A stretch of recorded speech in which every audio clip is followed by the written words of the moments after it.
देखिए चैप्टर का नाम है दो चर वाला रैखिक समीकरण।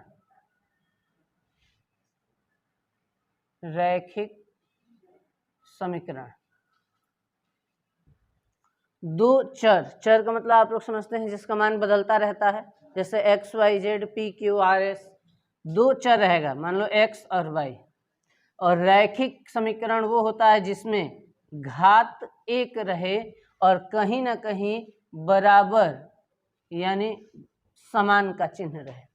समीकरण तभी बनेगा जब कहीं ना कहीं बराबर का चिन्ह रहे, और रैखिक वो कहलाएगा जिसका घात एक रहे। अगर घात दो हो गया तो वो रैखिक नहीं, द्विघात है।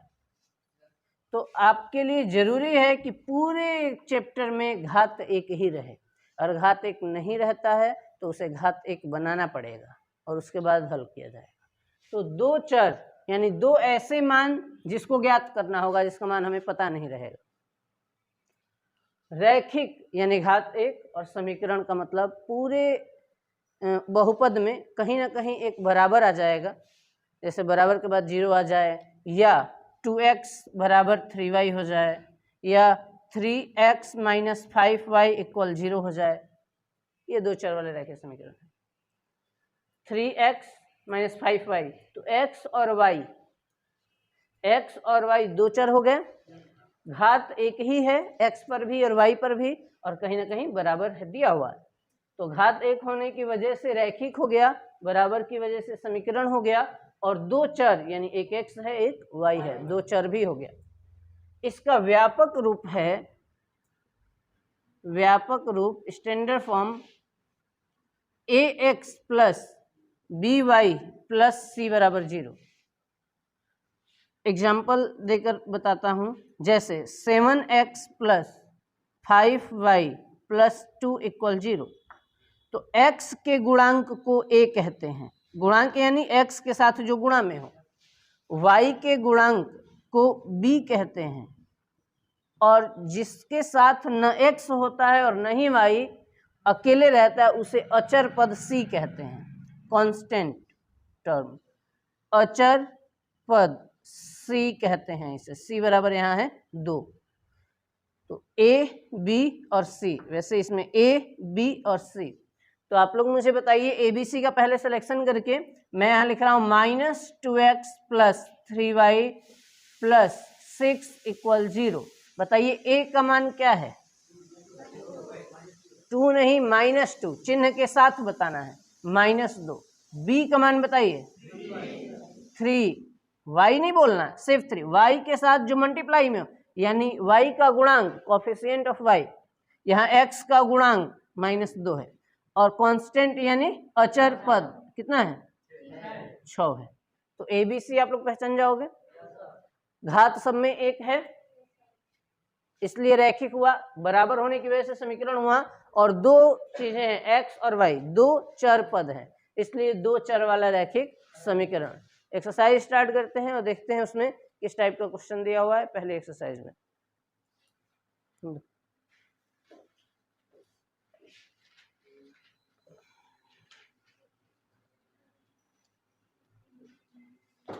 कह रहे एक मेज की कीमत एक कुर्सी की कीमत से दोगुनी है।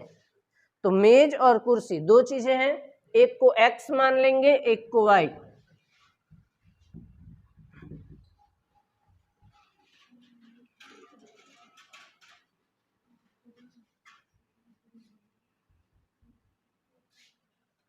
देखिए, एक मेज की कीमत कुर्सी की कीमत की दोगुनी है, माना मेज की कीमत बराबर x रुपए तथा कुर्सी की कीमत बराबर y रुपए। प्रथम प्रश्नानुसार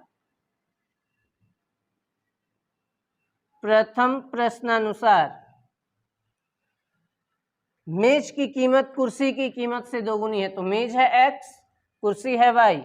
अब ये कह रहे हैं कि मेज की कीमत दोगुनी है, किससे? कुर्सी से। तो जब ये दोगुनी है, और 2 से इधर ही मल्टीप्लाई कर दोगे तो 4 गुनी हो जाएगा ना। जैसे मैं कहूं कि 20 2 गुना है 10 से और हमें बराबर करना है, तो जब 2 गुना पहले से है तो 2 से और गुणा करोगे तो और बड़ा हो जाएगा, 4 गुना हो जाएगा। इसलिए जो 2 गुना है उसमें नहीं गुणा करना है, गुणा दूसरे वाले में कर देना है जो कमजोर पड़ रहा है, जो छोटा पड़ रहा है, तब ये बराबर होगा ना, 20 और 20 बराबर हो जाएंगे। उसी तरीके से जब मेज की कीमत 2 गुनी है तो 2 गुनी कुर्सी को कर दीजिए ताकि बीच में हम लोग बराबर लगा सकें। अब इस 2y को लाओ इधर, तो x माइनस 2y इक्वल 0 और ये हो गया समीकरण 1 प्रथम प्रश्नानुसार।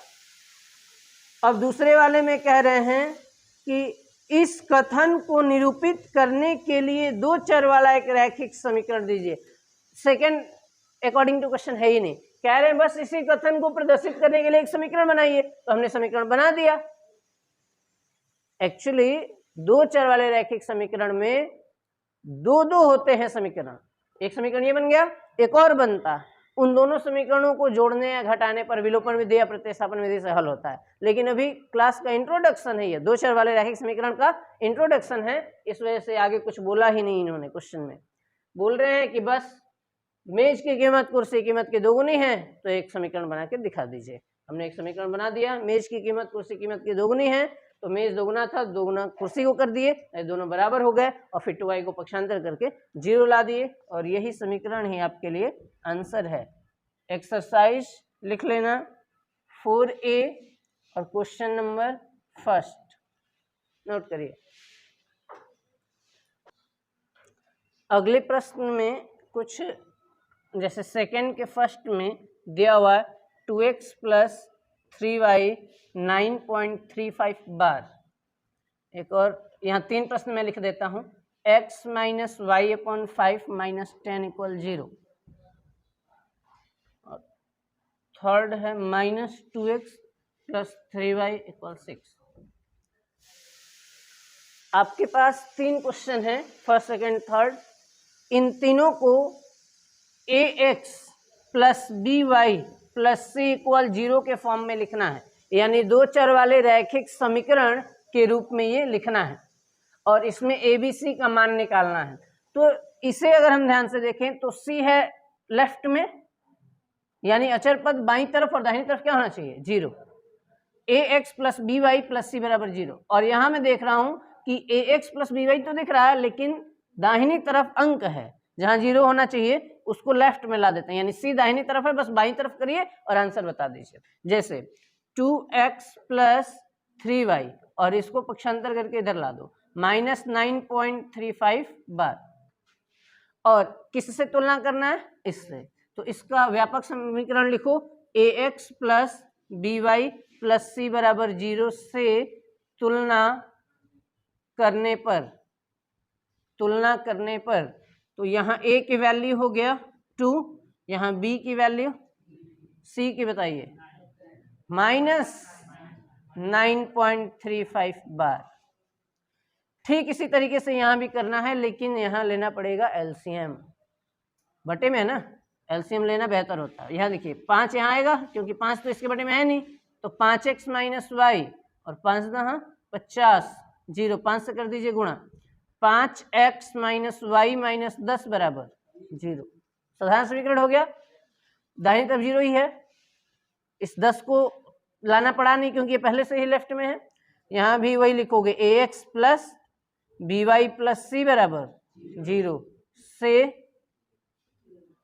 तुलना करने पर a की वैल्यू, b का वैल्यू बताइए, कोई है बताएगा? b का मान क्या है, -1 है, 1 वहां छुपा हुआ है, b का मान यहाँ -1 है, 1 साइलेंट रहता है ना, तो चिन्ह तो लेना ही है -1। और c का मान बताइए -10। a b c का मान बस निकालते जाना है। इस प्रश्न में तो बस 6 को पक्षांतर करो और मान, जैसे 2x plus 3y minus 6 equal 0, ax plus by plus c equal 0 से तुलना करने पर ए की जगह -2, बी का मान बताइए, और सी का -6। बस ए बी सी निकालना था, बहुत इजी क्वेश्चन है। ये 3 क्वेश्चन है, और भी 3 है इसमें, वो भी लिख दूंगा मैं यहाँ। पहले इन तीनों को कंप्लीट करिए। अब यहाँ 4 क्वेश्चन है, सेम वही। ax plus B Y plus C से तुलना करके ए बी सी का मान में बताना है। ax plus B Y plus C बराबर 0 से तुलना करना है और ए बी सी का मान बताना है। बताओ इस 4th नंबर क्वेश्चन में क्या किया जाए। इसमें पक्षांतर, बिल्कुल, x माइनस 3y इक्वल 0। अब यहाँ अगर ax plus B Y plus C बराबर 0 से तुलना कर दें, तुलना करने पर तो बताइए a की जगह यहाँ क्या है, 1 है। b की जगह बताइए, c की जगह कौन सा 0? ये बराबर के बाद वाला 0 नहीं, क्योंकि यहाँ तो बराबर के बाद वाला 0 है, लेकिन c वाला पद है ही नहीं, ऊपर है ही नहीं, तो उसे क्या लिखोगे आप लोग, 0। समझ गए? है ही नहीं इसलिए 0। अब यहाँ सेम क्वेश्चन है, 5y को इधर ला देना। इसमें बताओ ax plus B Y plus C बराबर 0 से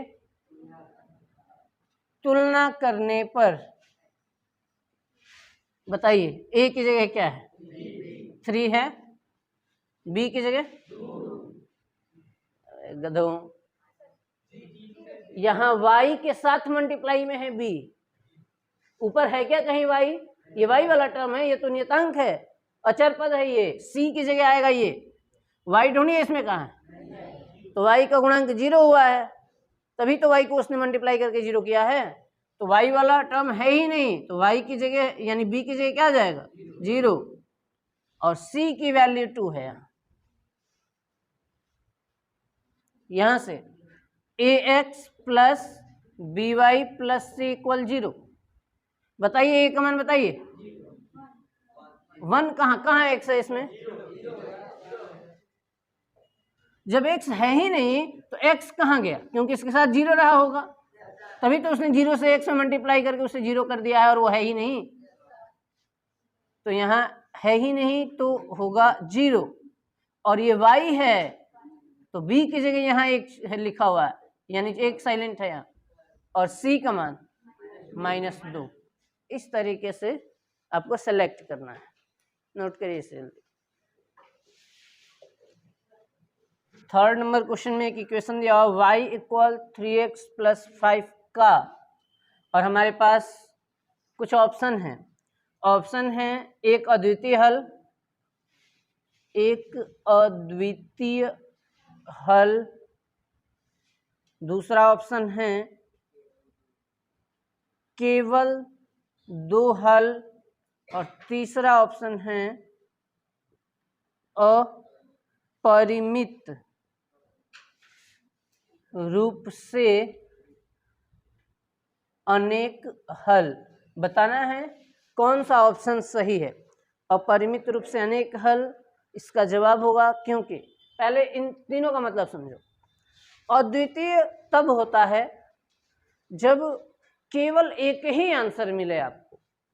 अगर इस पूरी पृथ्वी पर ये मार्कर केवल एक ही हो, इसके जैसा कोई मार्कर नहीं, तो ये अद्वितीय हो जाएगा ही, और इसकी वैल्यू बहुत बढ़ जाएगी। कई बार हम अपने दोस्तों का इंट्रोडक्शन देते समय कहता हूं, हम लोग कई बार दोस्तों का इंट्रोडक्शन देते समय कहते हैं कि ये फ्रेंड है मेरा और ये अद्वितीय है, या किसी छोटे बच्चे को कहते हैं हम लोग ये अद्वितीय है, यानी इसके जैसा इंटेलिजेंट पृथ्वी पर कोई नहीं है। हम उसकी तारीफ में ये बातें कहते हैं। अब ये मार्कर भी अद्वितीय हो जाएगा अगर इसके जैसा पूरी पृथ्वी पर कोई नहीं। इसका आंसर भी अद्वितीय हो जाएगा अगर इस प्रश्न से केवल एक ही आंसर मिले, केवल एक ही उत्तर मिले। लेकिन यहां ऐसा नहीं देखा जा रहा है। y इक्वल 3x प्लस 5 में अगर मैं x का मान 1 रख देता हूं तो 3 बन जा 3, और उसके बाद 5 ऐड कर दोगे तो 8 हो जाएगा। तो 1 रखने पर क्या आया, 8 आया। अब मैं 2 रख देता हूं, यहां 3 है, 3 × 2 प्लस 5, 3 दूनी 6 और 5 11। तो आंसर तो अलग अलग मिल ही रहे हैं अलग अलग मान रखने पर। जैसे x का मान मैंने जब 1 रखा तो मुझे उत्तर 8 मिल गया, और x का मान जब मैंने 2 रखा तो मुझे आंसर 11 मिल गया। तो अलग अलग मान रखने पर ये समीकरण अलग अलग आंसर दे रहा है, तो ये अद्वितीय नहीं हुआ। और यहीं पर अगर मैं x का उत्तर फिर से 3 रख देता हूं तो 3 3 जा 9 और 5 14, यानी 3 रखने पर क्या मिल रहा है उत्तर 14 मिल रहा है। तो 2 उत्तर भी नहीं, ऐसे ही अब क्या करोगे, 4 रख सकते हो, 5 रख सकते हो, -2 रख सकते हो, 0 रख सकते हो, -7 रख सकते हो, 11/2 रख सकते हो। तो अलग अलग मान रखते जाओगे और अलग अलग उत्तर मिलता जाएगा। तो अद्वितीय तो ये होगा नहीं, क्योंकि केवल एक उत्तर नहीं मिल रहा है, मान बदलने पर उत्तर बदलता जा रहा है, कई सारे उत्तर आने लग रहे हैं, इसलिए अद्वितीय हल नहीं होगा। केवल 2 हल भी नहीं होगा, क्योंकि हमने देखिए 3 हल निकाल लिया है। और अपरिमित रूप से अनेक हल इसका आंसर इसलिए होगा क्योंकि अपरिमित मतलब जिसकी कोई सीमा नहीं हो, वैसे ही अनेक हल मिलेगा। तो यहाँ अलग अलग मान रखते जाएंगे और अलग अलग उत्तर आता जाएगा। जैसे कोई बच्चा कहता है सर मुझे -3 रखना है, तो इस क्वेश्चन में y = 3 और -3 + 5 -9 + 5 क्या आ जाएगा -4। तो इसमें एक और बढ़ जाएगा आगे। ऐसे ही कितने मान रख सकते हैं हम लोग, अनंत मान रख सकते हैं। जैसे अभी मैंने -3 रखा और आंसर आ गया -4। बहुत सारे मान रखते जाओगे पूरे दिन, पूरी कॉपी भरते जाओगे, ये खत्म नहीं होने वाला, क्योंकि संख्याएं ही अनंत तक जाती हैं, तो मान भी अनंत तक चला जाएगा। अपरिमित रूप से अनेक हल। आदित्य, ये समझ गए आप, इसका आंसर क्या होगा, ये राइट हो जाएगा। अब नेक्स्ट बस इसको लिखना है, ऑप्शन टिक करना है, एक्सप्लेन मैंने कर दिया है। 5th नंबर देखते हैं क्वेश्चन।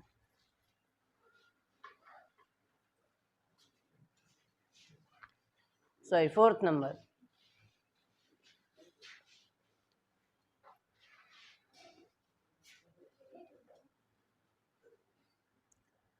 निम्नलिखित समीकरणों में से प्रत्येक समीकरण के 4 हल लिखिए। जैसे मैंने ये टेबल बनाया है और 4 बार अलग अलग मान रखा है, वैसे ही इसमें भी सभी प्रश्नों में 4 टेबल बना के अलग अलग मान रखना है। अब ये मान स्टार्ट कैसे, तो अपने मन से, जैसे आप सोच रहे हो ना कि सर यहाँ हम 1 ही क्यों रख रहे हैं, फिर 2 रख रहे हैं, फिर 3 रख रहे हैं, तो आप कुछ भी रखो, आप 100 रखो, माइनस भी रखिए, बटे में भी रखिए, वो आपकी इच्छा, लेकिन 4 बार रख देना है और 4 बार ऐसी टेबलें बनानी है।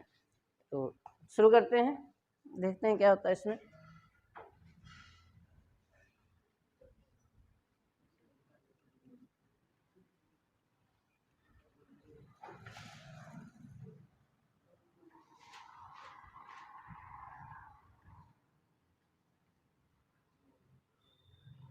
आपके प्रश्न में ये दिया हुआ है, बस उसको नो उतार कर और तीसरे वाले पर क्लिक कर लेना।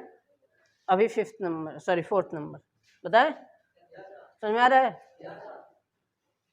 देखिए 4th नंबर है, 4 हल ज्ञात करना है और मेरे पास क्वेश्चन है 2x + y = 7। एक और क्वेश्चन लिख देता हूं, x = 4y।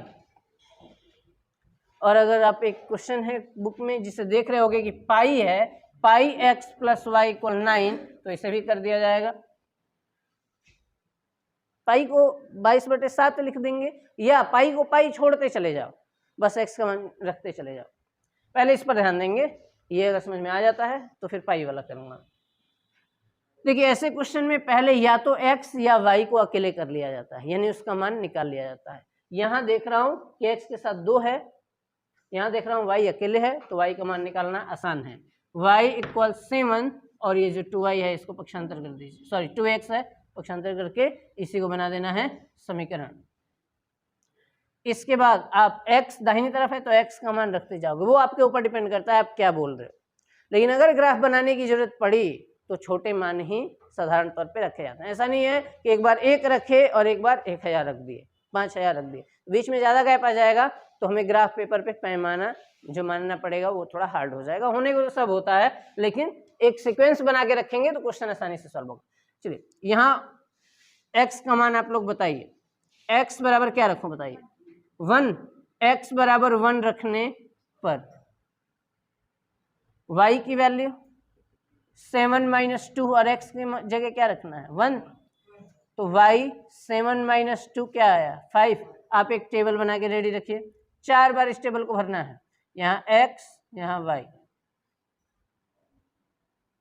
यहाँ पहली बार क्या हमने x का मान 1 रखा और y का मान 5 आ गया। पुनः बोलिए x बराबर क्या रखो,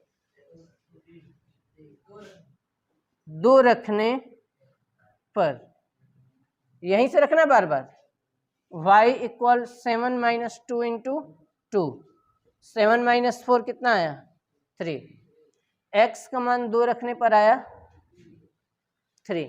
कुछ माइनस में भी मान बता दो आप 1-2 बार, x बराबर -3 रखने पर, बार बार इसी समीकरण को जिसको 1 बनाया गया है, y इक्वल 7 - 2 और x का मान हो गया -3, y इक्वल 7 और देखो माइनस माइनस प्लस 2 3 6, ये हो गया 13, 13 आ गया, माइनस माइनस प्लस हो गया और 2 3 6 हो गया, 7 और 6 13।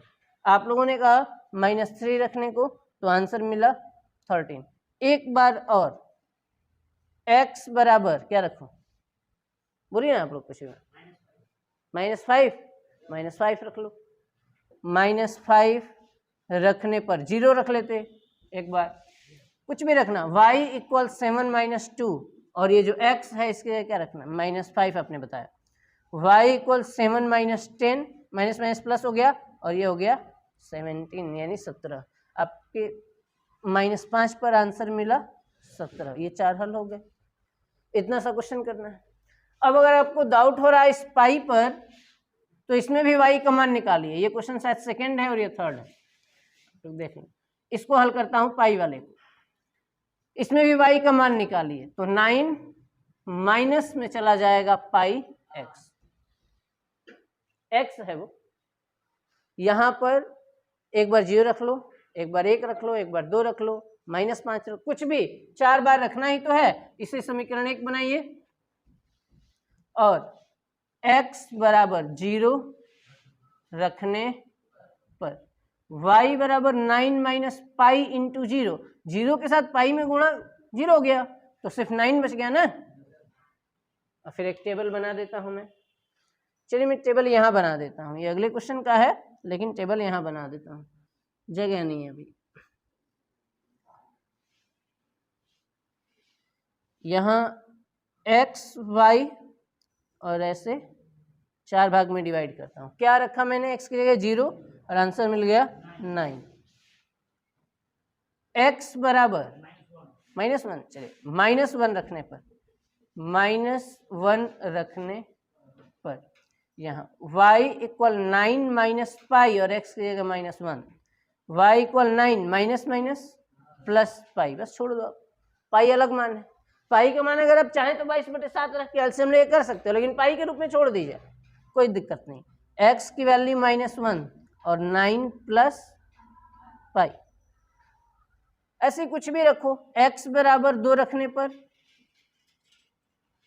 x बराबर 2 रखने पर इसमें रखना है y इक्वल 9 - पाई इंटू 2, तो 9 - 2 पाई, तो हमने रखा 2 और आया 9 - 2 पाई। ऐसे ही एक बार और 3 रख लेना, 3 पाई हो जाएगा, नोट करिए इसको।